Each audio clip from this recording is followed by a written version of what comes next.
Hello. Prince residential senior secondary school की online क्लासों में आप सभी का स्वागत है।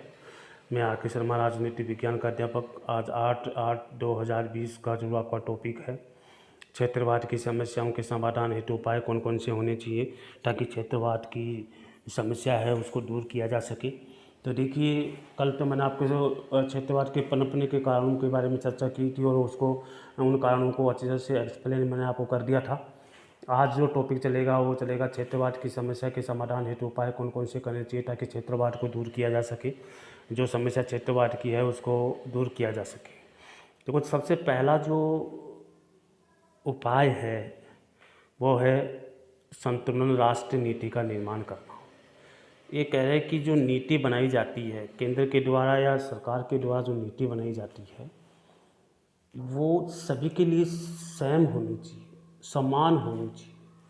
उसमें किसी प्रकार का जो है भेदभाव नहीं होना चाहिए।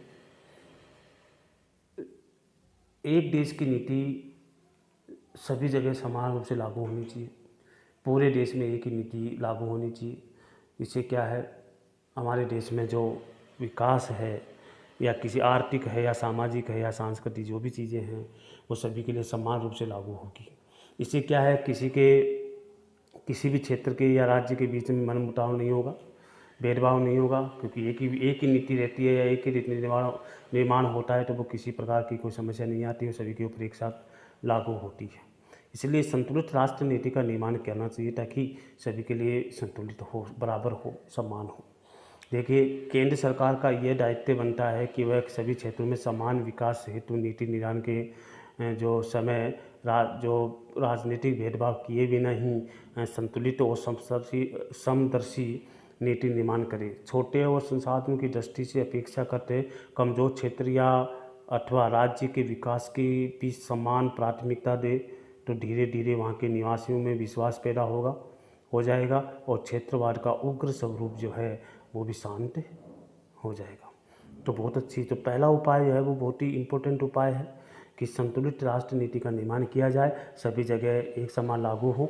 दूसरी बात है कि जो कमज़ोर राज्य हैं, छोटे और संसाधनों की दृष्टि से अपेक्षाकृत कमज़ोर राज्य हैं, उनके राज्यों के विकास के लिए भी समान प्राथमिकता दी जाए ताकि धीरे धीरे जो है लोगों में जो है विश्वास पैदा हो सके, और विश्वास पैदा हो जाएगा और क्षेत्रवाद की जो भावना है, जो स्वरूप बना हुआ है, वो भी धीरे धीरे दूर हो जाएगा। तो इसलिए समान राष्ट्र नीति का होना बहुत ज़रूरी है ताकि छोटे राज्य, जो बड़े राज्य हैं, छोटे राज्य हैं उनका भी विकास हो सके और बड़े राज्यों का भी विकास हो सके, मतलब सभी का विकास समान रूप से एक साथ हो सके। और ये किसी प्रकार की जो है छोटे राज्यों के जो निवासी हैं उनके किसी प्रकार का जो है अंधविश्वास नहीं रहेगा, भेदभाव नहीं रहेगा और किसी प्रकार की जो है गलानी नहीं रहेगी, क्योंकि वो जानते हैं कि जो राष्ट्र नीति है वो सभी के लिए बराबर है। इस प्रकार की जो है नीति अपनानी चाहिए ताकि क्षेत्रवाद की समस्याओं को दूर किया जा सके। दूसरा है आधारभूत ढांचे का विकास करना। सरकार द्वारा पिछड़े और अविकसित क्षेत्रों में सिंचाई, विद्युत, परिवहन, संचार के साधन आदि की व्यवस्था जो है समय समय पर करनी चाहिए।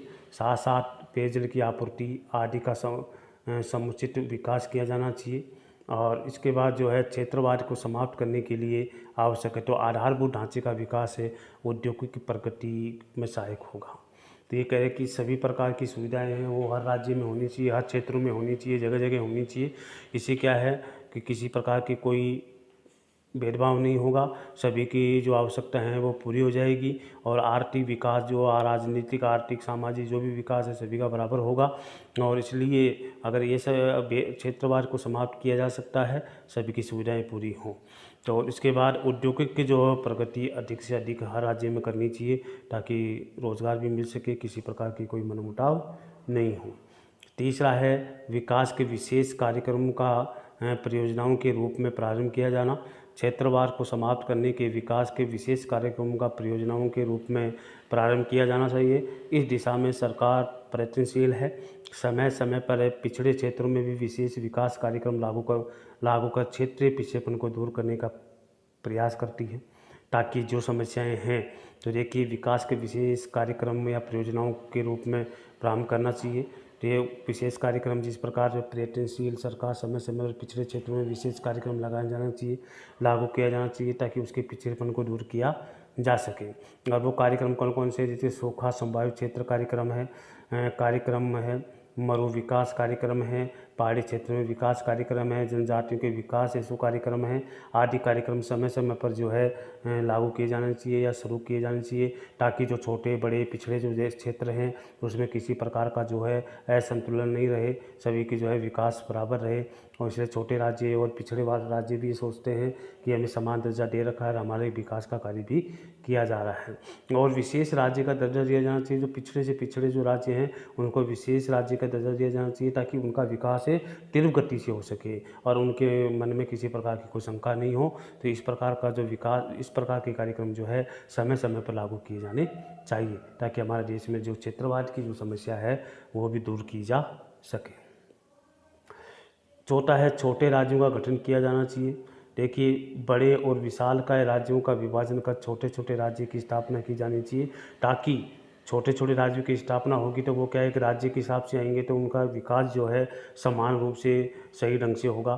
छोटे छोटे राज्यों का विकास जल्दी होगा, हर कार्य पे ध्यान दिया जाएगा। तो ये प्रशासनिक कुशलता के लिए आवश्यक भी माना जाता है। जो योजनाएं चलाई जाती है, जो परियोजनाएं चलाई जाती हैं, वो बड़े राज्यों के लिए सक्सेस नहीं हो पाती, कई प्रकार की समस्याएं आती हैं। इस प्रकार प्रशासनिक दृष्टि से भी छोटे छोटे राज्यों का निर्माण किया जाना चाहिए, ताकि जो छोटे छोटे राज्य से प्रांतीय सरकारों द्वारा स्थानीय क्षेत्र विकास कार्यक्रम सफलतापूर्वक चलाए जा सके।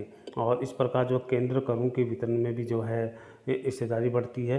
तो देखिए, केंद्रीय करों के वितरण में भी हिस्सेदारी जो है राज्य की बढ़ती है।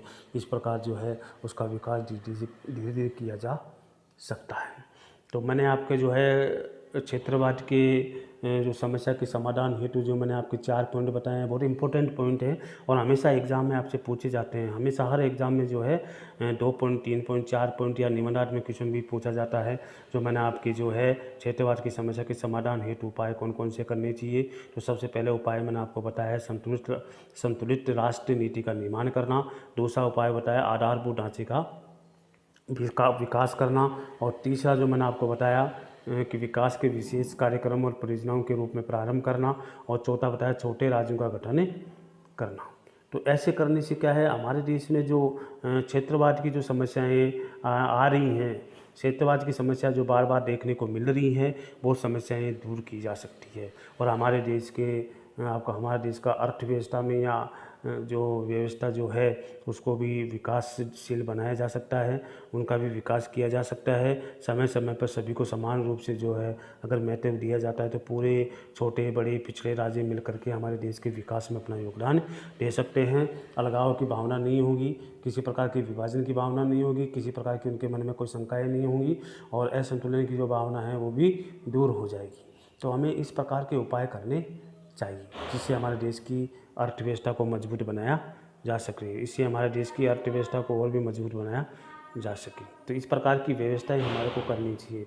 इसलिए मैंने आपको बताया कि अगर ऐसे उपाय करेंगे तो हमारे देश में जो क्षेत्रवाद की समस्या है वो ऑटोमेटिक दूर हो जाएगी। तो इसलिए ये 4 जो टॉपिक मैंने आपको बताए हैं, संतुलित राष्ट्रीय नीति का निर्माण करना, आधारभूत ढांचे का विकास करना और इसके बाद जो है विकास के विशेष कार्यक्रम और परियोजनाओं के रूप में प्रारंभ करना और छोटे छोटे राज्यों का गठन करना। अगर इस प्रकार की सुविधाएं अगर समय समय पे होंगी तो हमारा देश जो है काफ़ी प्रगति करेगा, काफ़ी ऊंचाई पे जाएगा और किसी प्रकार की कोई समस्या नहीं होगी। छोटे छोटे राज्यों का भी विकास होगा, पिछड़े राज्यों का भी विकास होगा और हमारा देश जो है उन्नति के अवसर ज़्यादा से ज़्यादा होंगे और आगे से आगे बढ़ेगा और विश्व में एक नंबर 1 अर्थव्यवस्था के रूप में जो है उभर के सामने आ सकती है। तो ये हमारे देश में जो समस्याएं हैं क्षेत्रवाद की और भाषावाद की जो समस्या है वो समय समय पर दूर हो जानी चाहिए, जिससे कि हमारे देश की जो अर्थव्यवस्था है वो मजबूत होगी, लोगों का विकास है समान रूप से होगा, सभी को रोज़गार मिलेगा। हमारे देश में इस प्रकार की भूखमरी और गरीबी है वो धीरे धीरे समाप्त की जा सकती है। लेकिन ये सब हो सकती है